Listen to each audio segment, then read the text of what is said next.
একদিকে ভারতের বহুপাক্ষিক সামরিক মহড়া, যেখানে বাংলাদেশ অনুপস্থিত। অন্যদিকে ঢাকার ভারতীয় রাষ্ট্রদূত তলব আর তারেক রহমান সরকারের ওপর দিল্লির আস্থা সংকট এবং সাবেক প্রধানমন্ত্রী শেখ হাসিনাকে ঘিরে নতুন করে আলোচনা।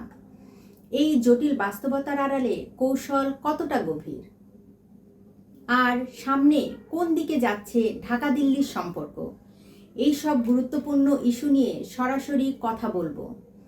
আজ আমাদের সাথে নয়াদিল্লি থেকে যুক্ত আছেন প্রেস ক্লাব অফ ইন্ডিয়ার সাবেক সভাপতি ও সিনিয়র সাংবাদিক গৌতম লাহিড়ী। আপনাকে নমস্কার ও কৃতজ্ঞতা জানাই আমাদের সময় দেওয়ার জন্য। ধন্যবাদ। প্রথমবারের মতো বহুপাক্ষিক সামরিক মহড়ার আয়োজন করতে চলেছে ভারতীয় সেনাবাহিনী। এতে অংশ নিচ্ছে নেপাল, ভুটান, শ্রীলঙ্কা, মালদ্বীপ, মিয়ানমার সহ 11টি দেশ। এই মহড়ার লক্ষ্য হল প্রতিরক্ষা সহযোগিতা জোরদার করা এবং অংশগ্রহণকারী দেশগুলোর মধ্যে পারস্পরিক আস্থা গড়ে তোলা। কিন্তু এই মহড়ায় বাংলাদেশ নেই। বর্তমান বিএনপি সরকারের সঙ্গে ভারতের সম্পর্ক তো ভালো, তারপরও কেন বাংলাদেশ ডাক পেল না? কি কারণ থাকতে পারে? ধন্যবাদ। প্রথম কথা হচ্ছে যে বাংলাদেশকে আহ্বান জানানোর বিষয়টা আলোচনায় ছিল। শুরুর দিকে তুমি যদি কোথাও কোনো তল্লাশি করো খবরটাই দেখবে বাংলাদেশের নামও আছে, কিন্তু শেষ মধ্যে বাংলাদেশকে ডাকা হয়নি। তো একটা বড় কারণ হচ্ছে যেহেতু এটা তোমার ওই মেঘালয় সীমান্তে এই এক্সারসাইজটা মহড়াটা হবে, যে মহড়ায় ভারতের জেলা মানে বলা যায় প্রতিবেশী, তার মধ্যে নেপাল, ভুটান আছে ঠিকই, এমনকি শ্রীলঙ্কাও আছে, বা ভারত মহাসাগরের তীরে যে সমস্ত রাষ্ট্র তাদেরকেও আমন্ত্রণ জানানো হয়েছে। তো বাংলাদেশকে আমন্ত্রণ না জানানোর একটা কারণ হচ্ছে, বড় কারণ হচ্ছে সীমান্তবর্তী এলাকায় হবে, যে এলাকাটি স্পর্শকাতর, যে তারা পরিষ্কার স্পষ্টভাবে জানাননি কারা আসছেন। মানে বাংলাদেশের কি গোয়েন্দারা আসছেন, সেই সামরিক গোয়েন্দারা, এটা নিশ্চিত নয়। এর ব্যাপারে একটা নিশ্চয়তা না থাকার কারণেই আমার মনে হয় শেষ মুহূর্তে বাংলাদেশকে আর আমন্ত্রণ জানানো হয়নি। এবং দ্বিতীয়ত যেটা বলাই যেতে পারে, যেটা হচ্ছে যে এটা ঘটনা তারেক রহমান সরকার আসার পর আমরা যেটা ভাবছিলাম, বা উভয় দেশই হয়তো ভাবছিল সম্পর্কটা একটা অসাধারণ উন্নতির পথে চলেছে, বিশ্বাসের অভাব লক্ষ্য করার অভাব আছে, আস্থার অভাব আছে। তুমি 2001 থেকে 6 বিএনপি সরকার ছিল। প্রথম দিকে তুমি যদি ঘটনাবলী দেখো, আজকে যে ধরনের তুমি উচ্ছ্বাস ভারত বাংলাদেশ বন্ধুত্ব নিয়ে দেখতে পাচ্ছ, তখন এই ধরনের একটা উচ্ছ্বাস দেখা গিয়েছে। কিন্তু সেটা কিন্তু খুব অল্প সময়ের জন্য স্থায়ী ছিল, বেশি দিন হয়নি। এবং যেটা আমার কাছে যেটা মনে হয়েছে, যেটা হচ্ছে, যেটা হয়তো বাংলাদেশের সরকারের পক্ষ থেকে তারা হয়তো ভালো বলতে পারবেন, বাংলাদেশের একটা ব্যাপক চর্চা ছিল যে ভারতের সহযোগিতায় তারেক রহমান ক্ষমতায় এসেছে, বিশেষ করে জামায়াত ইসলামী যাতে আসতে না পারে। কিন্তু এটা আমরা একজন ভারতীয় হিসেবে, আমি সরকারি বক্তব্য বলছি না, একজন ভারতীয় হিসেবে আমরা দেখেছি যে বর্তমান তারেক রহমান সরকার জামায়াতে ইসলামীদের চাপে আছে। যে প্রধানমন্ত্রী নির্বাচনের আগে বলতে পারেন যে আমি কোনো রাজনৈতিক দলকে নিষেধ করায় বিশ্বাস করি না, তিনি ভোটে নির্বাচিত হওয়ার পর যদি সেই রাজনৈতিক দলকে নিষেধাজ্ঞা চালিয়ে যাওয়ার ব্যাপারে অনুমোদন করেন, ফলে সন্দেহ তো হবেই, খুবই স্বাভাবিক। ফলে আমার মনে হয়েছে যে সম্পর্কটা যাই হয়ে থাকুক, এটা কোথাও বিশ্বাসের এবং আস্থার একটা অভাব দেখা যাচ্ছে।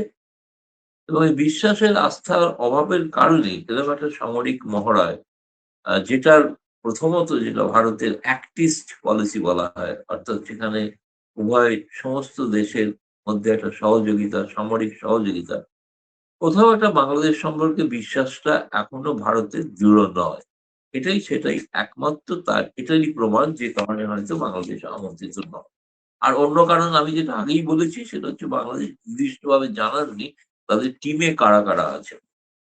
গোয়েন্দারা যদি থাকেন, সেটা আছেন কিনা সে ব্যাপারটা নিশ্চিত না হওয়ার কারণে সময়টা যখন ভাবা হয়েছিল, তারপরে তারা যে টিম পাঠাবেন, যে টিমটার তালিকাটা তারা সঠিকভাবে দেয়, এই টিমের তালিকা নিয়ে একটা সমস্যা হয়েছিল বলে আমি শুনি।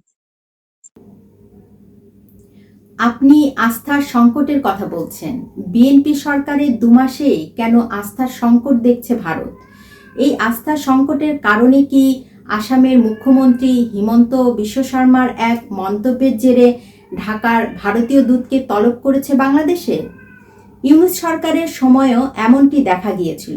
তাহলে দুদেশের সম্পর্কে কি আবার ফাটল ধরছে?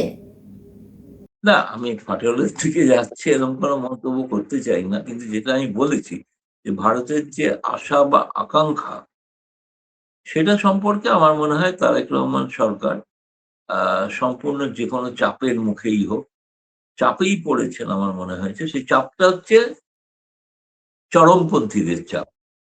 এবং সেটা তিনি ভয় পাচ্ছেন হয়তো যে চরমপন্থীরা তার কথা না শুনলে তারা তাকে ক্ষমতায় টিকতে দেবে না। এরকম একটা জায়গা হয়তো যাচ্ছে। কিন্তু সেটার কারণেই কিন্তু তুমি দেখো যে তুমি যেটা বললে এগুলো ঘটনা যে হেমন্ত বিশ্ব শর্মা একজন মুখ্যমন্ত্রী। তিনি এমন কিছু অপ্রীতিকর মন্তব্য তিনি যেটা বলেছেন সেটা সত্যি, সত্যি আমি একজন ভারতীয় হিসাবে কিন্তু আমার কাছে বিস্মিত মনে হয়। বিস্মিত শুধু নয়, আমি যে লজ্জিতও বটে। এটা ভারত সরকারের নীতি কিনা আমি জানি না। কিন্তু তিনি বলছেন ভারত আর বাংলাদেশের সম্পর্ক অবনতিটাই আমি চাই। অবনতি হলেই নাকি ভালো থাকে। এরকম একটা কথা একজন নির্বাচিত মুখ্যমন্ত্রী বলতে পারেন। মানে আমি ভাবতেই পারছি না। ভাবতেই পারছি না এবং তুমি যদি বলো পরিষ্কার ভারতীয় হিসেবে, আমি কিন্তু এটা কঠোর ভাষায় নিন্দা করছি। এটা একটা বলা যায় না একজন নির্বাচিত যিনি ভারতের সংবিধানের হাত নিয়ে শপথ নিয়েছেন। তিনি একটা দেশের সম্পর্ক অবনতি হোক এটা চান। এটা বলছেন প্রকাশ্যে মিডিয়াকে। এটা অদ্ভুত এবং হাস্যকর। এবং দ্বিতীয় কথা হচ্ছে এই কথাটা তো ভারত সরকার তো চাইছেন সম্পর্ক উন্নত করার জন্য। বারবার বলছেন উন্নত যাতে হয়। তো সেক্ষেত্রে হেমন্ত বিশ্ব শর্মা তিনি মুখ্যমন্ত্রী হিসেবে একটা ভিন্ন সুরে কথা বলছেন। বিষয়টা তো বিস্ময় তৈরি করে না? এবার আমি একটা অন্য ব্যাখ্যা দিই। সেই ব্যাখ্যাটা হচ্ছে এই মুহূর্তে পশ্চিমবঙ্গে নির্বাচন চলছে। এবং পশ্চিমবঙ্গের নির্বাচনের ক্ষেত্রে বাংলাদেশ থেকে তথাকথিত অনুপ্রবেশ। আমি অনুপ্রবেশকে কোনো সংখ্যা আজ পর্যন্ত দেখি। মানে আমি মানি না ওই ব্যাপারটা তত্ত্বটা। দ্বিতীয়ত ওই তথাকথিত অনুপ্রবেশ এই তত্ত্বটাকে বারবার বলে ওখানে একটা মেরুকরণ, একটা রাজনীতি করা হিন্দু-মুসলমান। যে মুসলমান অর্থই হচ্ছে সে হচ্ছে মানে অনুপ্রবেশকারী। এই তত্ত্বটা প্রচার করে এই হিন্দু ভোটকে সুসংহত করার চেষ্টা। যেমন বাংলাদেশে ভোটের আগে একটা ভারত বিরোধী জিগির তোলা হয়। আজ যারা ক্ষমতায় এসছেন তাদের নেতারা তো ভারতীয় শাড়ি পরিয়েছিল, না? কেন? ভোটে জেতার জন্য। ভোটে জেতার জন্য এত নোংরা রাজনীতি যে করতে হয়, এটা দুদেশের রাজনীতিবিদদের জন্যই আমি নিন্দা করছি। এবং তাদের আমি কঠোর ভাষায় নিন্দা করছি। আপনি কি চান যে সম্পর্ক ভালো হোক কি না হোক, আপনি এই শুধু ভোটে জেতার জন্য এই ধরনের আপনি ভোটে হেরে যান না। কি এসে গেল? দুনিয়া শেষ? আপনার জীবন শেষ ভোটে হেরে গেলে? কিন্তু তাই বলে আপনি একটা অনৈতিক কাজ করবেন, অনৈতিক কথা বলবেন, আপনার বাড়ির আপনার স্ত্রী যে শাড়িটা কিনে নিয়ে গেছে সেটা পরিয়ে দেবেন। এই যে জঘন্যতম যে রাজনীতি, যে রাজনীতির শিকার ভারতীয় রাজনীতিবিদ। সে একই রাজনীতির শিকার বাংলাদেশের রাজনীতি। এখন এই মুহূর্তে ভোট নেই। কিন্তু যখন ভোট হবে তখন আমরা আবার এই বিষয়টা দেখব। এবং এই ক্ষেত্রে আমাদের তো মানে তখন মনে হয় আমরা খুব সংখ্যালঘিষ্ঠ মানুষ। ওই লোকগুলোই সংখ্যাগরিষ্ঠ। মানে এটা আমার কাছে একটা অদ্ভুত জিনিস মনে হয়। সেজন্য আমি বলছি যে এবং আমি বলব বাংলাদেশ সরকার সঠিক কাজ করেছে। বাংলাদেশ হাই কমিশনারকে বা এখন যে কর্মরত হাই কমিশনার যেহেতু হাই কমিশনার চলে গিয়েছেন বদলি হয়ে, নতুন হাই কমিশনার যিনি আসবেন তার কাছে জানতে চেয়েছেন সেটা সংবাদের পরিভাষায় নানা রকম লেখা হয়ে থাকে সমন, তলব ইত্যাদি। কিন্তু তাকে বলা হয়েছে যে এই ধরনের কথাবার্তা বলে যে সম্পর্ক তো ভালো রাখবেন কিনা মুখ্যমন্ত্রীর কথা যদি মানে ভারত সরকার যদি রিজন না করে অথবা স্বীকার না করে তাহলে মনে হয় ভারত সরকারের সম্মতি আছে। কিন্তু এটা অস্বীকার করা যাবে না। সেটাও আমি বলছি। এটা কিন্তু দায়িত্বটা বাংলাদেশ সরকারকেই নিতে হবে। তাদের কিন্তু ভারত সরকারের যে আকাঙ্খা, আমি বলছি না তাকে বাংলাদেশকে ভারতের হাতে তুলে দিতে হবে। এরকম কোনো আমি কেউ ভাষায় নাও তুলে দেয়নি। ওটা ভুল প্রচার করে তারা প্রচার করেছেন। সেটা অন্য কথা। কিন্তু তাদেরকেও এটা ভাবতে হবে যে তাদের জন্য যে বাংলাদেশে স্থিতিশীল করার জন্য, স্থিতিশীলতা রাখার জন্য যেটা প্রয়োজন সেটা হচ্ছে রাজনৈতিক এবং সামাজিক একটা শান্তি। সেইটা যদি তারা না করতে পারে তাহলে কাহাতক ভারত আর সহ্য করে থাকবে। তো আমার মনে হচ্ছে, আমি জানি না, আমি বলতে পারবো না এখন, এমন যেদিন আমাদের এর ব্রিফিং হবে আমি নিজে যেদিন এই প্রশ্নটা করবো যে ভারত সরকার কি তার এই মন্তব্যের সঙ্গে একমত কিনা। কিন্তু পয়েন্ট হচ্ছে যে আমার কাছে মনে হয় যেটা হয়তো একটা হতে পারে মানে রণকৌশল, তারেক রহমান সরকারকে একটু চাপে ফেলা। যে তুমি যেগুলো করবে বলেছিলে তার কিছুই করছো না। তুমি অতীতেও করনি, এখন তুমি করবে বলে আমরা ধরে নিয়েছিলাম। আমরা চেয়েছিলাম যে যেহেতু আওয়ামী লীগ নেই সুতরাং অন্তত জামায়াত ইসলামের মধ্যে একটা চরমপন্থী দল ক্ষমতায় যাতে না আসে তার জন্য একটা ব্যবস্থা করা হয়েছে। সেই সারা দুনিয়া বলেছে যে ভারতের সাহায্যে বিএনপি এসছে ক্ষমতায়। কিন্তু সেইটা যদি এখন ভারতকে তিনি অস্বীকার, ক্ষমতায় আসার পর তিনি যদি ভুলে যান কি বলেছিলেন, তাহলে তো দুর্ভাগ্য এই ধরনের হেমন্ত বিশ্ব শর্মার মতো আরো অনেক লোক অনেক কিছু বলবে ভবিষ্যতে। আমার তো এটাই মনে হয়। বলা হয়ে থাকে ভারতের সমর্থনে বাংলাদেশের ক্ষমতায় এসেছে বিএনপি। আপনি বলছেন বিএনপি সরকার ভারতের কথা রাখছে না। তাহলে কি শেখ হাসিনাকে বাংলাদেশের রাজনীতির করার বিষয়ে ভারত কি বর্তমান সরকারের ওপর চাপ দিতে পারে? বিএনপিকে সমর্থন করে ভারত কি পেয়েছে? ভারত থেকে প্রতিদিন বিদ্যুৎ পাচ্ছেন, আদানি কোম্পানি বিদ্যুৎ দেওয়া শুরু করেছে, ভারত থেকে ডিজেল যাচ্ছে। তারা কিছুই করবেন না, অথচ ভারত থেকে তারা বাড়তি ডিজেল চাই, তাই না? যে বাড়তি ডিজেল দেওয়ার কথাও বিবেচনা করা হচ্ছে। ভারত তো এখন দিচ্ছে, বিনিময়ে কি দিয়েছেন তিনি ভারতকে? কিছুই দেননি, ধোঁকা ছাড়া আর কিছুই দেননি তো। পয়েন্ট হচ্ছে আমার কাছে একটাই বড় বিষয়, আমি শেখ হাসিনা বাসিনা ছেড়ে দিলাম।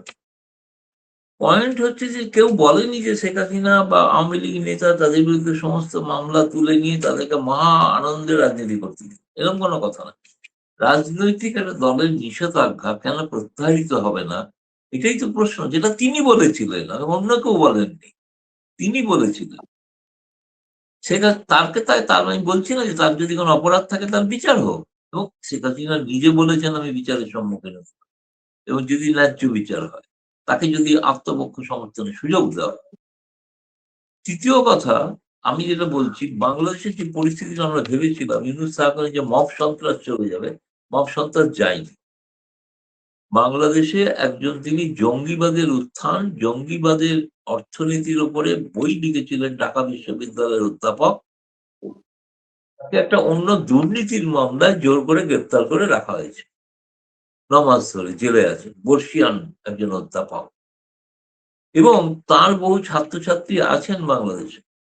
দ্বিতীয় কথা হচ্ছে যে তার বিরুদ্ধে হাইকোর্ট পর্যন্ত রাজি হয়েছে যে তার বিরুদ্ধে যে অভিযোগ সেগুলো সঠিক নয়, কিন্তু কোন বিচারপতি তাকে জামিন দিতে পারছেন না এই ভয়ে, পাছে জামায়াত ইসলামী তাদের উপর ঝাঁপিয়ে পড়ে।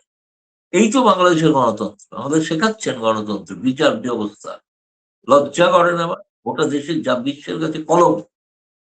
দ্বিতীয় কথা হচ্ছে যে তিনি যার বিরুদ্ধে অভিযোগ তার সঙ্গে ২৬ জন অভিযুক্ত, প্রত্যেকে জামিন পেয়ে গেছে, কিন্তু তাকে জামিন দেওয়া হয়। কারণ কি? তিনি বাংলাদেশের জঙ্গি উত্থানের উপর গবেষণা করছিলেন। এইটা তার অপরাধ। তিনি কিন্তু হিন্দু নন, তিনি কিন্তু ধর্মীয় মুসলিম, ৫ বার নামাজ পড়েন। তার বিরুদ্ধে এই ব্যবস্থা নিচ্ছে বাংলাদেশের। অর্থাৎ তারেক রহমান আসার পর পাল্টালোটা কি? সেটাই তো বুঝতে পারছি না। তিনি এটা বুঝছেন না। সেটা হচ্ছে যে না পাল্টালে আরেকটা পাল্টানোর মতো কিছু ঘটবে। এইটা তাকে বলে দিলাম পরিষ্কার। তিনি সতর্ক থাকুন। তাহলে কি বর্তমান সরকারকে সমর্থন দিয়ে ভারত ভুল করেছে? না, ভারত বলেছিল, দেখো, ভারত সমর্থন দিয়ে ভুল কিছু না। ভারত বলেছিল বাংলাদেশের মানুষ যাকে নির্বাচিত করবেন, যাকেই করবেন, যদি আজকে জামায়াতকেই করতো, কিন্তু জামায়াত যাতে না হতে পারে তার তো ব্যবস্থাপনা করা হয়েছিল না। ভারতের অনুরোধেই বহু আওয়ামী লীগের নেতা কর্মীরা বিভিন্ন জেলায় তারা বিএনপিকে সমর্থন করেছিলেন যাতে জামায়াত না ক্ষমতায় আসতে পারে। তার প্রতিদানটা কি? ১ নম্বর। ২ নম্বর হচ্ছে যে ভারত ভুল করেনি। ভারত বলেছিল নির্বাচিত একটা সরকার এলে তার সঙ্গে দেখো, পররাষ্ট্রমন্ত্রী তিনি ভারতে এলেন, তাকে সবকিছু হলো। এত বড় ঔদ্ধত্যের সঙ্গে তিনি বলে গেলেন এখানে। তিনি না তার কোন সেনাত বলেছেন আমি ঠিক জানি না। ভারতীয় সম্পাদক যে আওয়ামী লীগকে এখানে কিন্তু আওয়ামী লীগ বলে কিছু নেই। আওয়ামী লীগ হতে পারে। কিন্তু শেখ হাসিনা ছাড়া কেউ নেই। তুই কে বলা? আজকে যদি আওয়ামী লীগ বলে যে তারেক রহমান ছাড়া অন্য নেতা বিএনপি সেটা কি সঠিক হবে? আমরাই আপত্তি করব। আমিই আপত্তি করব। যেটা এটা বলতে পারে না। অন্য যে একটা দলীয় সিদ্ধান্ত কে কি নেবে সেই দল ঠিক করবে। বাইরে থেকে একজনকে চাপিয়ে দেবে কেন? একটা সমস্যা কি জানো তো বাংলাদেশের ক্ষেত্রে আমার অভিজ্ঞতায় আমি দেখেছি, যিনি যখন ক্ষমতায় আসেন তিনি ভাবেন যে আমি চিরকাল ক্ষমতায় আছি। কেউ যে চিরকাল নয়, চিরস্থায়ী নয়, এটা ক্ষমতায় থাকাকালীন বোঝেন না। কারণ একটা জিনিসই চিরস্থায়ী, সেটা হলো পরিবর্তন, যেটা আগামী জুলাই আগস্টে হতে পারে।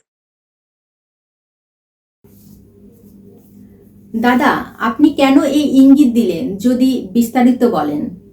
ব্যাখ্যা না, আমি জানি যেভাবে মানুষের বিক্ষোভ বাড়ছে তারা আজকে তোমাদের ওখানে রূপপুর তুমি বলো এখন দলে দলে গ্রামাঞ্চলে প্রত্যেকটা তৃণমূল স্তরের মানুষ তারা বলছেন শেখ হাসিনা তো সঠিক কাজ করে গিয়েছিল। আজকে রূপপুর পারমাণবিক বিদ্যুৎ কেন্দ্র চালু হলো, তিনি তো করে গিয়েছিল। মেট্রো করে অফিস যাচ্ছে তেলের অভাবে, সেটা তো তিনি চালু করেছিলেন। পদ্মা সেতু দিয়ে যাচ্ছেন, তিনি চালু করেছিলেন। আমি দুর্নীতির সময়টা বাদ দিলাম।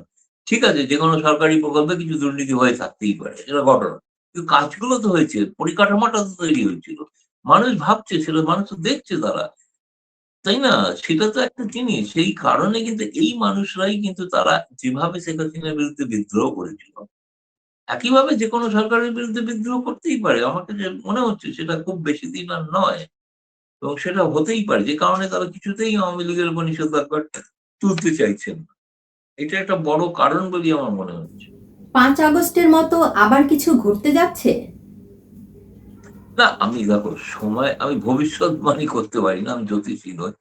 কিন্তু আমি বলছি তোমাদের বাংলাদেশটা না আগস্ট মাসটা চিরকাল ইতিহাস খুলে দেখো, আগস্ট মাসটা উঠে সেই বঙ্গবন্ধুর হত্যা থেকে শুরু করে। সব ঘটনা আগস্টেই ঘটে। তাহলে আবার একটা আগস্টে ঘটতে পারে, এটা আমার অনুমান, এই আর বলতে পারি। আপনার বিশ্লেষণের জন্য ধন্যবাদ। আগামীতেও আপনার মূল্যবান বিশ্লেষণের প্রত্যাশা করি। দর্শক, ধন্যবাদ। শুনলেন ভারতের ভালো থেকো। সিনিয়র সাংবাদিক গৌতম লাহিড়ীর বিশ্লেষণ। এ বিষয়ে মতামত জানাতে পারেন আপনিও। লিখুন আপনার মন্তব্য আর ভিডিওটি শেয়ার করুন, লাইক দিন। সম্ভব হলে চ্যানেলটি সাবস্ক্রাইব করুন। এতক্ষণ সঙ্গে থাকার জন্য ধন্যবাদ।